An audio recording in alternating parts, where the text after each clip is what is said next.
Hello everyone, welcome back to our channel maths madam. और आप सब पढ़ाई कर रहे हो ना? बहुत बढ़िया। जो पढ़ाई कर रहा है फटाफट से कमेंट करो कि ma'am me I am studying. Okay, तो फटाफट से मी टाइप करो कमेंट में कि यू आर स्टडिंग। और अगर नहीं पढ़ रहे हो तो कोई बात नहीं, अब शुरू कर दो, ना से देर भली। अभी नहीं करी कोई बात नहीं, अभी थोड़ी देर हुई बट अभी भी बहुत वक्त है, आप पढ़ सकते हो, तो पढ़ना कर दो शुरू फटाफट से। अब आज का टॉपिक पे आ जाते हैं हम लोग। आज जो हम पढ़ने वाले हैं वो पढ़ने वाले हैं सेल और डिस्काउंट्स के बारे में, और साथ ही साथ हम इसके बाद पढ़ेंगे टैक्स के बारे में। तो जब भी हमारे आसपास सेल लगती है तो हमें बड़ी इच्छा होती है कि फटाफट से जाएं और सेल लगी और जाके खरीद लें, है ना? तो उसी के बारे में आज हम थोड़ा सा पढ़ने वाले हैं। जो सेल में हमें लगता है मिलता है वो होता है डिस्काउंट। क्या मिलता है? डिस्काउंट मिलता है। तो उसी के बारे में हम पढ़ेंगे आज। तो डिस्काउंट के बारे में पढ़ने से पहले थोड़ा सा जान लेते हैं कि क्या क्या चीजें होती हैं। जब भी आप कोई सामान लेने के लिए जाते हैं तो उसके ऊपर टैग लगा हुआ होता है, ठीक है? अब जो टैग लगा होता है उसके ऊपर लिखा होता है प्राइस, है ना? तो जो प्राइस लिखा होता है उसको हम कहते हैं M.P. शॉर्टकट में, लेकिन उसका मतलब होता है मार्क्ड प्राइस। ठीक है, क्या होता है? मार्क्ड प्राइस, यानी कि वो प्राइस जो कि सेलर ने मार्क किया हुआ है बेचने के लिए। ठीक है, अब आप कहेंगे कि मैम एमआरपी क्या होता है? वहां पे तो एमआरपी लिखा होता है। तो एमआरपी बेटा होता है मैक्सिमम रिटेल प्राइस, कि वो मैक्सिमम प्राइस है जिसपे कि वो उसको बेच सकते हैं। यहीं पे कभी कहीं कहीं पे किसी किसी जगह पे आपको एक और नाम देखने को मिलेगा जो कि होता है एलपी, यानी कि लिस्ट प्राइस। लिस्ट प्राइस होता है जो कि फैक्ट्रीज जो है जहाँ पे मैन्युफैक्चरिंग होती है तो वो एक प्राइस लिस्ट करके देती है कि इतने तक आप इस सामान को सेल कर सकते हो, वो लिस्ट प्राइस होता है। इसके बाद हमें जो मिलता है, जो सेल में लिखा होता है सेल अप टू 20%, तो वही होता है हमारा डिस्काउंट। ठीक है, और ये डिस्काउंट जो है वो हमें किस पे मिलता है? वो मिलता है हमें मार्क्ड प्राइस के ऊपर। डिस्काउंट हमें किसके ऊपर मिलता है? मार्क्ड प्राइस के ऊपर हमें डिस्काउंट मिलता है। ठीक है, तो इसको अब एक क्वेश्चन से समझते हैं। कैसे? कि कोई भी सामान था, फॉर एग्जाम्पल आप एक शर्ट लेने के लिए गए, ठीक है? तो जो शर्ट थी, आप एक शर्ट लेने गए, शर्ट का मार्क्ड प्राइस जो था वो था 1250 रुपीज। ठीक है, उसका जो मार्क प्राइस था वो था 1250 रुपीज। अब इस पे आपको जो डिस्काउंट मिल रहा था वो मिल रहा था 10% का। कितना डिस्काउंट मिल रहा था? 10% का आपको डिस्काउंट मिल रहा था। तो अब आप बताओ कि आप इसको कितने में खरीद के लेकर आओगे? परचेज प्राइस आपका क्या होगा इसका? तो सबसे पहले 10% हम सॉल्व करेंगे किस पे? मार्क्ड प्राइस पे सॉल्व करेंगे। ठीक है, तो हमारा जो डिस्काउंट हो जाएगा, ये तो डिस्काउंट परसेंटेज है ना? हम निकालेंगे डिस्काउंट अमाउंट। ठीक है, तो डिस्काउंट अमाउंट होगा 10% ऑफ मार्क्ड प्राइस, यानी कि 10% ऑफ 1250। तो 10/100 इंटू 1250, जीरो से जीरो, आंसर आ गया ₹125। तो 125 रुपीज का आपको मिलने वाला है डिस्काउंट। तो अब आपका परचेज प्राइस क्या होगा जिसमें आप परचेज करोगे, या फिर आप कहो तो शॉपकीपर का सेलिंग प्राइस क्या होगा? शॉपकीपर का सेलिंग प्राइस होगा मार्क्ड प्राइस माइनस डिस्काउंट। ठीक है, मार्क्ड प्राइस माइनस डिस्काउंट होगा, यानी कि 1250 माइनस 125, तो ये आपका हो गया, माइनस करने के बाद ₹1125 रुपीज आपका सेलिंग प्राइस हो गया। ठीक है, तो इतने में आप उसको खरीद के लाओगे, जो सेलर है वो आपको इतने रुपीज में उसको सेल करने वाला है। समझ में आई बात? तो ये होता है हमारा डिस्काउंट। ठीक है, अब इस पे हमारे और भी क्वेश्चंस होते हैं। पहले डिस्काउंट पढ़ेंगे, फिर डिस्काउंट जब हमारे कुछ क्वेश्चंस करने के बाद फिर अब हम पढ़ेंगे डिस्काउंट के कुछ क्वेश्चंस करने के बाद टैक्स भी पढ़ेंगे। परेशान ना हो कि मैम ने तो दोनों चीजें लिख दी और मैम सिर्फ डिस्काउंट पढ़ा रही है। ना ना ना, मैम अभी डिस्काउंट पढ़ा रही है, उसके बाद मैम वो भी पढ़ाएगी। अब अगला क्वेश्चन जो हमारा है, अगला क्वेश्चन है कि dealer purchase a washing machine for ₹7,660.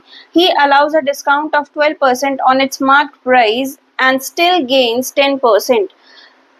Find the mark price of the machine. ठीक है, ठीक है, क्वेश्चन आपको दिखा हुआ नजर आ रहा होगा. तो जो कॉस्ट प्राइस है डीलर का, कॉस्ट प्राइस हमारा था ₹7,660. ठीक है, गेन परसेंट हमारा बोला है. अब ये डिस्काउंट जो है, अब आप कहोगे कि मैम डिस्काउंट के बाद भी गेन होता है. हाँ बेटा, डिस्काउंट के बाद भी गेन होता है, क्योंकि अब ये जो हमारा डिस्काउंट होती है, जो सेल होती है, वो क्यों लगती है, उसके कुछ अलग अलग रीजंस होते हैं. कुछ रीजंस होते हैं कि अब जब जो मार्केट है, जो सेलर है, उसके पास बहुत सारा, मान लो सर्दी का सामान रखा हुआ है. ठीक है, अब सर्दी का सामान रखा है लेकिन आने वाली है गर्मी. आपने जब भी सेल देखी होगी, 2 या 3 समय पे सबसे ज्यादा सेल लगती है कि या तो कोई फेस्टिवल होगा, ठीक है, या फिर जो वेदर है वो चेंज हो रहा होगा. तो इन 2 केसेस में सबसे ज्यादा सेल लगती है हमारी.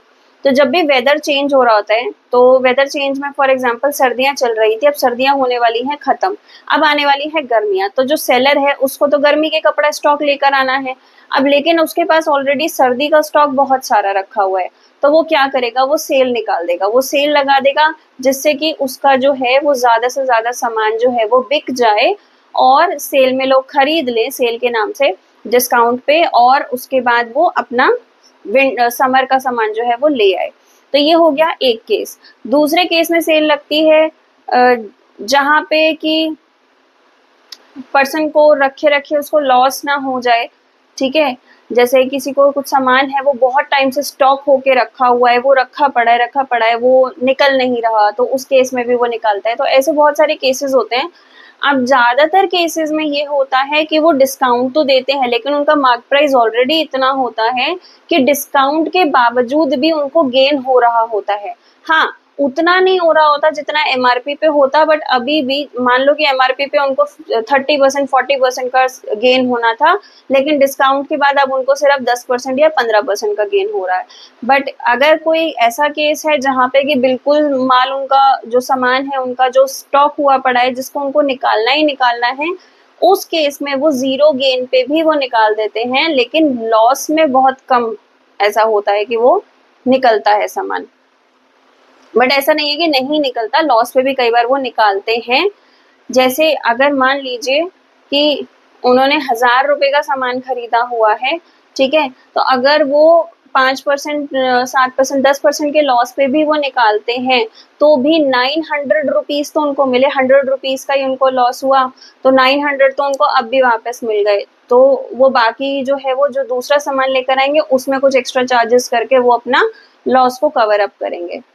तो यहाँ पे वो कह रहा है कि उसको गेन जो है वो होना चाहिए 10% का, और जो है वो डिस्काउंट जो है वो दे रहा है, डिस्काउंट जो वो दे रहा है वो दे रहा है 12% का. ठीक है, निकालना क्या है, मार्क्ड प्राइस निकालना है. मार्क्ड प्राइस हमको नहीं पता, ठीक, तो मार्क्ड प्राइस जो नहीं पता उसको हम एक्स मान लेते हैं, है ना. तो हमारा जो सेलिंग प्राइस है, सेलिंग प्राइस कॉस्ट प्राइस के 10% गेन पे होगा. ठीक है, तो 10% गेन पे होगा, यानी कि 100 प्लस, अब आ जाते हैं फॉर्मूला पे. सेलिंग प्राइस क्या होता है, 100 plus gain percent upon 100 into cost price, है ना. तो ये होता है हमारा, तो 110, 100 प्लस 10, 10 था, तो 110 अपॉन 100 इंटू 7660. 0 से 0 कैंसिल, 0 से 0 कैंसिल. हमारा सेलिंग प्राइस आ जाएगा 8426. हमारा जो है वो 8426 हमारा सेलिंग प्राइस आ जाएगा. अब यही से मार्क्ड प्राइस से भी हम सेलिंग प्राइस निकाले, तो डिस्काउंट, ये हो गया हमारा सेलिंग प्राइस. अब हमारा डिस्काउंट हम निकाल लेते हैं. हमारा जो डिस्काउंट होगा, अमाउंट जो डिस्काउंट का होगा वो होगा 12% ऑफ मार्क्ड प्राइस. ठीक है, 12% ऑफ मार्क्ड प्राइस यानी कि 12 अपॉन 100 इंटू एक्स. अब मैं इसको अगर सॉल्व करती हूँ तो ये आएगा 3 अपॉन 25, यानी कि 3 अपॉन 4 से मैंने इसको कैंसिल किया है, तो 3 अपॉन 25 एक्स. तो अब मेरा जो सेलिंग प्राइस होगा मार्क्ड प्राइस माइनस डिस्काउंट। ठीक है, तो डिस्काउंट को माइनस करेंगे तभी हमारा सेलिंग प्राइस आएगा, यानी कि x माइनस 3x अपॉन 25। तो जब मैं इसको सॉल्व करूंगी तो ये मेरा एलसीएम लेके जब मैं सॉल्व करूंगी तो ये बनेगा 22 अपॉन 25x। ठीक है, ये हमारा आ गया। अब जो हमारा सेलिंग प्राइस है, ये भी हमारा सेलिंग प्राइस है, ये भी हमारा सेलिंग प्राइस है, दोनों को इक्वल रख देते हैं। जब दोनों को इक्वल रखेंगे यानी कि 22 upon 25x is equals to ₹8426। ठीक है, तो अब यहाँ पे करेंगे हम क्रॉस मल्टीप्लीकेशन, तो ये होगा 8426 मल्टीप्लाइड बाय 25 अपॉन 22। तो जब हम इसको कैंसिल करेंगे तो आप इसको 11 से कैंसिल कर लीजिए, 2 से कैंसिल कर लीजिए, पहले 2 से कैंसिल कर लो, तो 2 से कैंसिल करोगे तो ये आपका आएगा 4213।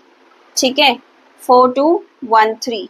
अब इसको 11 से डिवाइड कर लो, 4213 को 11 से डिवाइड किया तो 3 ज़ा 33, माइनस किया तो ये आया आपका 91, 8 से 88, माइनस किया बचा 3, आया 333, 3 3 ज़ा 33।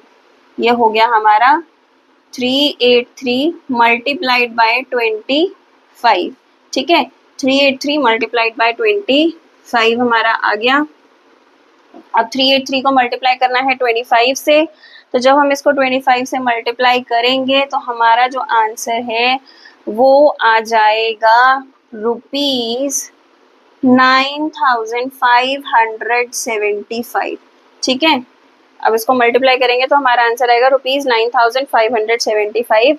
ये होगा हमारा मार्क्ड प्राइस। तो देखो, इतने में उसने खरीदा था, इतने में उसने उसका मार्क्ड प्राइस लगा के रखा था कि उसने इसके ऊपर 12% आपको डिस्काउंट दिया, तब भी उसको 10% का गेन हुआ। ठीक है, तो इस तरह के क्वेश्चंस हमारे बनते हैं। तो नेक्स्ट क्वेश्चन हमारा कहता है how much percent above the cost price should shopkeeper mark his goods so that after allowing a discount of 25% on the marked price he gains 20%। तो शॉपकीपर कह रहा है कि कितना परसेंट जो है कॉस्ट प्राइस का, मतलब मार्क प्राइस जो है वो कॉस्ट प्राइस से कितना परसेंट ज़्यादा रखे कि अगर वो 25% का डिस्काउंट देता है तो उसके बावजूद भी 20% का उसको गेन हो जाए। ठीक है, तो हमें मार्क प्राइस नहीं पता, हमें कॉस्ट प्राइस नहीं पता, हमें जो दो चीज़ें पता है वो पता है कि जो हमारा डिस्काउंट है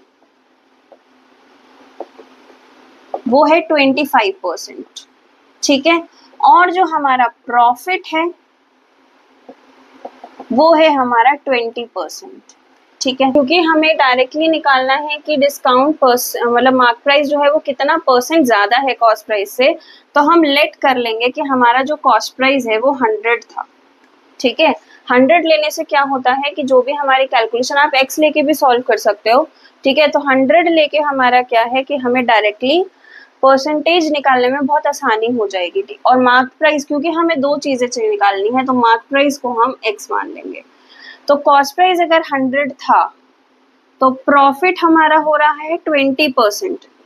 ठीक है, तो प्रॉफिट अगर 20% है यानी कि प्रॉफिट मेरा 20% of 20, 100 is equals to 20 rupees हो जाएगा, है ना।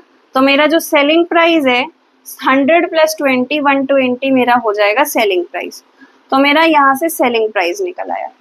अब डिस्काउंट जो है वो 25% है, तो डिस्काउंट परसेंटेज जो है वो मेरी 25% है, तो मेरा डिस्काउंट कितना हो जाएगा, मेरा डिस्काउंट हो जाएगा 25% ऑफ मार्क्ड प्राइस, है ना, यानी कि 25 अपॉन 100 इंटू एक्स। तो 25 से 4 से कैंसिल हो जाता है, x अपॉन 4 मेरा डिस्काउंट हो जाएगा।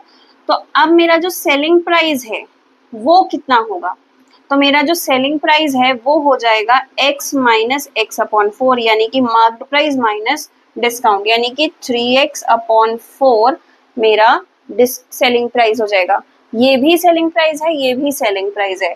इसका मतलब मेरा ये दोनों इक्वल होने चाहिए, है ना, ये दोनों इक्वल होने चाहिए। तो मेरा 3x/4 जो है वो 120 के इक्वल है। तो मैं क्रॉस मल्टीप्लाई करूंगी जब, तो मेरी x की वैल्यू आएगी 120 इंटू 4/3। 3 से कैंसिल किया 40, तो मेरी x की वैल्यू आ गई 160। तो यहाँ पे 60 ज़्यादा हो गया, है ना, ये मेरा क्या हो गया, 60 ज़्यादा हो गया 100 से। तो अब 100 से डायरेक्ट कंपैरिजन हो रहा है, तो मेरे को साफ साफ पता लग रहा है कि मेरा जो मार्क्ड प्राइस है वो 60% ज़्यादा है कॉस्ट प्राइस से। ठीक है, कितना परसेंट ज़्यादा है, 60%। तो marked price should be 60% more than cost price. ये हमारा आंसर हो गया। ठीक है,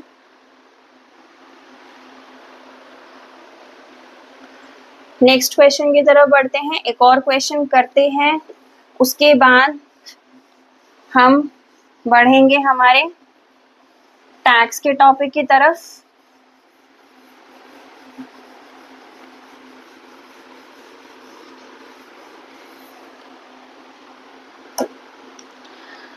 तो सपोज करो अब हमारा जो नेक्स्ट इसमें डिस्काउंट में एक और चीज आ जाती है, वो आ जाती है सक्सेसिव डिस्काउंट। ठीक है, सक्सेसिव डिस्काउंट। तो सक्सेसिव डिस्काउंट कई जगहों पे अगर आपने देखा हो तो डिस्काउंट इस तरह से लगा होता है 25% प्लस 25% या 25% प्लस 15%। ठीक है, तो ऐसा डिस्काउंट अगर आपने देखा है तो आप समझोगे कि भाई ये तो 40% का डिस्काउंट है। जिसको नहीं पता वो यही समझेगा कि ये 40% डिस्काउंट है, बट एक्चुअली ये 40% डिस्काउंट नहीं होता है। 25 और 15% ये अलग अलग हैं। तो चलो देखते हैं कि इसमें क्या फर्क है।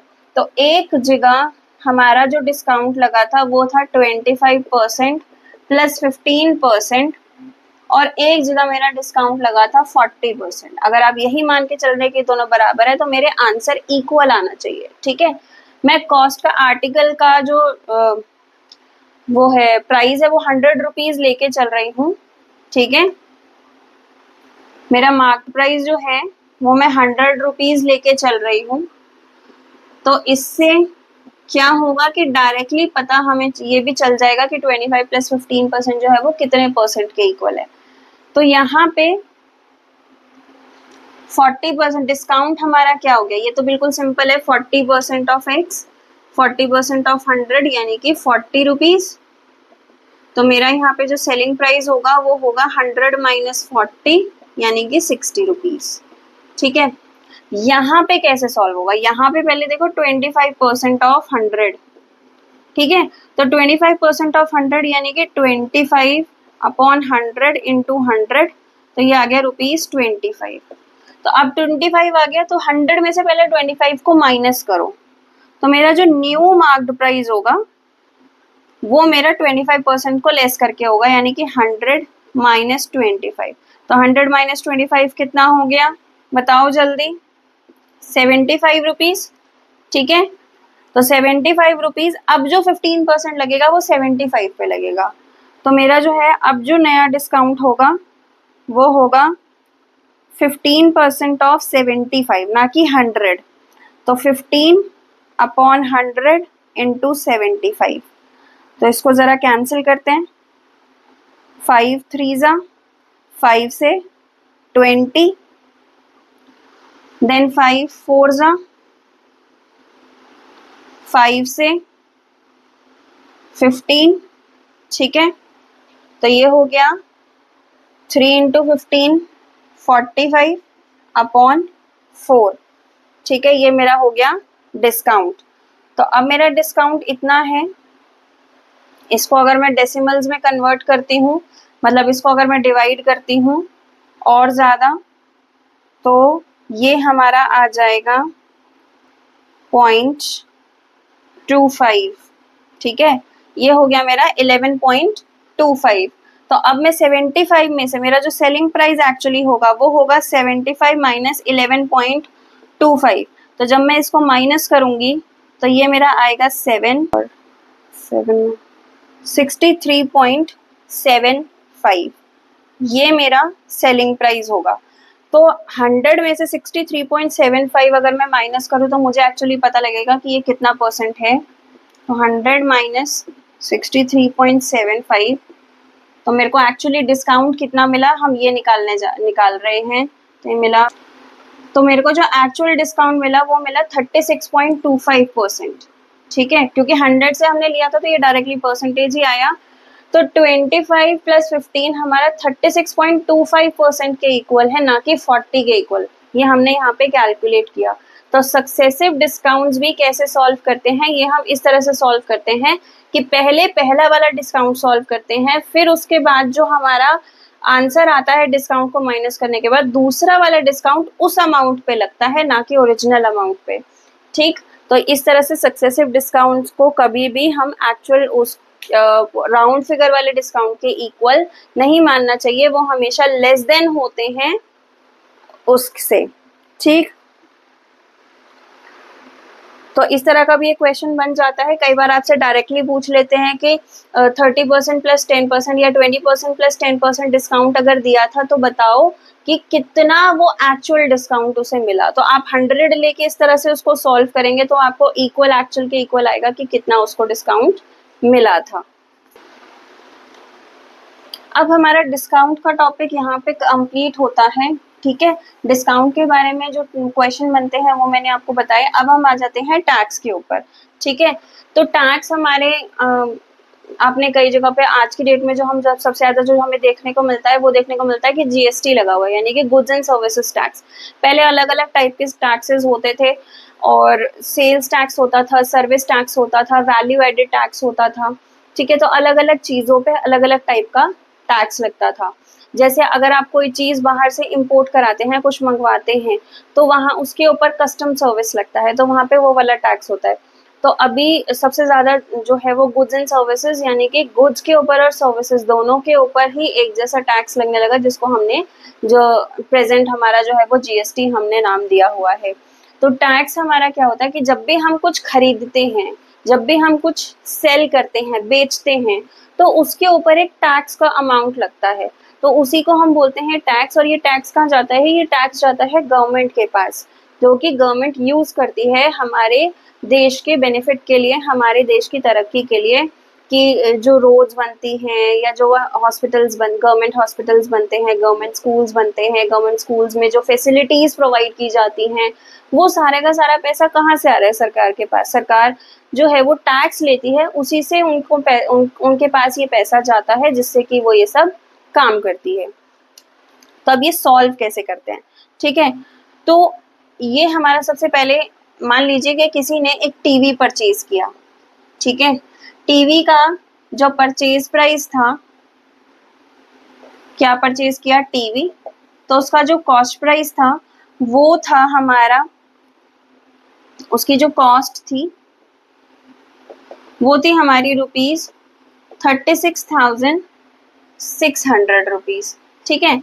36,600 रुपीज़ ये उसकी कॉस्ट थी। अब इसके ऊपर जो टैक्स लगा वो था 10% का, ठीक। अब इसके ऊपर 10% का टैक्स लगा, तो अब ऐसा नहीं है कि इसको इतने का ही पड़ेगा, इसको ये टैक्स का अमाउंट एक्स्ट्रा ऐड करके तब हमें ये कॉस्ट पड़ेगी इसकी। तो हम पहले तो टैक्स सॉल्व करेंगे कि टैक्स का अमाउंट कितना देना है। तो 10% ऑफ कॉस्ट, जितना भी परसेंट टैक्स लगना वो हम कॉस्ट के ऊपर सॉल्व करते हैं। तो 10/100 इंटू 36,600 रुपीज़, तो ये हो गया तो 3660, यानी कि 3660 रुपीज़ इतना उसको टैक्स लगेगा। तो अब उसका जो कॉस्ट प्राइस हो जाएगा वो एक्चुअली कितना हो जाएगा, वो हो जाएगा 36,600 प्लस 3660। तो अब इसको हम जब ऐड करेंगे तो 40,260, 0 प्लस 0 0, 0 प्लस 6 6, 6 प्लस 6 12, 1 अगले वाले पे कैरी जाएगा, तो 9 प्लस 1 10 और 1 इधर, तो ये हमारा 40,260 रुपीज़ इतने का वो हमको टीवी पर मिलेगा, जो कि जिसकी कॉस्ट इतनी थी बट 10% उसके ऊपर टैक्स लग गया। अब कई जगहों पे आपने, अगेन यहाँ पे मैं एक टैग वाली बात करने वाली हूँ, ठीक है, जहाँ पे हम जब भी कुछ खरीदने के लिए जाते हैं तो हम उसका कपड़ा है या कोई भी चीज़ है तो उस पर टैग्स लगे होते हैं, ठीक है। तो जो टैग्स लगे होते हैं उस पे हम देखते हैं कि प्राइस कितना लिखा होता है। तो कई जगहों पे हमारा जो प्राइस है वहां पे लिखा होता है इंक्लूसिव ऑफ टैक्स, ठीक है। और कई जगहों पे हमें देखना पड़ता है एक्सक्लूडिंग टैक्स, ठीक है। तो जहां इंक्लूसिव ऑफ टैक्स लिखा होता है इसका मतलब कि जो वो प्राइस लिखा हुआ है उसमें टैक्स का अमाउंट ऑलरेडी एडेड है, तो इसका मतलब जो वहां लिखा है हमें वही पे करना है, हमें उसके ऊपर से अलग से टैक्स को देने की जरूरत नहीं है। बट कई जगहों पे एक्सक्लूडिंग टैक्स लिखा होता है, तो एक्सक्लूडिंग टैक्स का मतलब है कि उस पर अलग से आपको टैक्स और लग के आपको जो एक्चुअल प्राइस पड़ेगा वो उससे अलग पड़ेगा, ठीक है ना। तो अब जैसे ये वाला जो क्वेश्चन था वो एक्सक्लूडिंग टैक्स का क्वेश्चन था कि कॉस्ट जो है वो इतनी है, टैक्स 10% है, तो कितने का पड़ेगा। सो दिस वाज एक्सक्लूडिंग टैक्स। तो एक इंक्लूडिंग टैक्स का क्वेश्चन करते हैं। इंक्लूडिंग टैक्स में मान लीजिए कोई और अमाउंट ले लेते हैं, कोई और परसेंटेज ले लेते हैं। 20% का टैक्स था, ठीक है, 20% का टैक्स था और जो कॉस्ट प्राइस था वो है हमारा 40,000, ठीक है। 40,000 हमारा कॉस्ट प्राइस था। ये जो कॉस्ट प्राइस है, ये जो प्राइस है, ये इंक्लूसिव टैक्स है, ठीक है। तो अब पूछ रहे हैं कि ये अगर इंक्लूसिव टैक्स है तो बताइए जो भी आर्टिकल हमने खरीदा, कोई भी चीज खरीदी, मैं नहीं कह रही कि हमने टीवी खरीदा, कोई भी आर्टिकल, आर्टिकल मतलब सामान, तो कोई भी सामान जो हमने खरीदा उसका एक्चुअल कॉस्ट कितना था जब वो टैक्स नहीं था उसके ऊपर। तो हम मान लीजिए उसका एक्चुअल कॉस्ट जो था वो x था, ठीक है, एक्चुअल कॉस्ट x था। तो उस पर टैक्स निकालोगे तो टैक्स क्या हो गया, 20% ऑफ x, यानी कि 20/100 इंटू एक्स। जब इसको सॉल्व करोगे कैंसिल तो ये 1/5 बनेगा, तो ये मेरा बन गया x/5, है ना। तो टैक्स आ गया x/5। तो कॉस्ट प्राइस क्या बनेगा, कॉस्ट प्राइस बनता है कॉस्ट प्लस टैक्स मिला के, यानी कि x प्लस x/5। जब इसका एलसीएम लेके सॉल्व करेंगे तो ये बनेगा 6x/5, है ना। 6x/5 किसके इक्वल है, 40,000, ठीक है। चलो इसको 30,000 कर लेते हैं ताकि मेरा इजीली कैंसिल आउट हो जाए और हमें सॉल्व करने में इजी हो जाए, है ना। तो ये हमारा 6x/5 जो है वो है मेरा 30,000 के इक्वल। तो जब क्रॉस मल्टीप्लाई करेंगे हम इसको तो 30,000 मल्टीप्लाई 5/6, तो जब मैं इसको कैंसिल करूंगी तो ये मेरा बनेगा 5,000। तो 5 इंटू 5 25, तो 25,000 का उसका प्राइस था जो कि टैक्स लग के 30,000 बन गया, और ये उसका एक्चुअल प्राइस था, ठीक है। तो इस तरह के दो टाइप के क्वेश्चन बनते हैं हमारे, जहाँ पे या तो इंक्लूसिव टैक्स दिया होता है, तो इंक्लूसिव टैक्स में हमारा बोल लेते हैं कि ये इंक्लूसिव टैक्स है, टैक्स परसेंट इतना था, तो बताइए कि उसका एक्चुअल कॉस्ट कितना था। और जो अभी हमने पीछे किया वो क्वेश्चन था जहाँ पे एक्सक्लूसिव टैक्स था कि इतना कॉस्ट है उसका, इतना टैक्स लगेगा, तो बताओ अब हमें कितने की परचेज पड़ेगी उसकी, कितने का वो टीवी सेट हमें पड़ेगा, ठीक है। So this was it about the discount and tax. Practice कीजिएगा, डटे रहिएगा, मिलते हैं नेक्स्ट क्लास में नेक्स्ट टॉपिक के साथ। तब तक के लिए bye bye, take care and thank you for watching.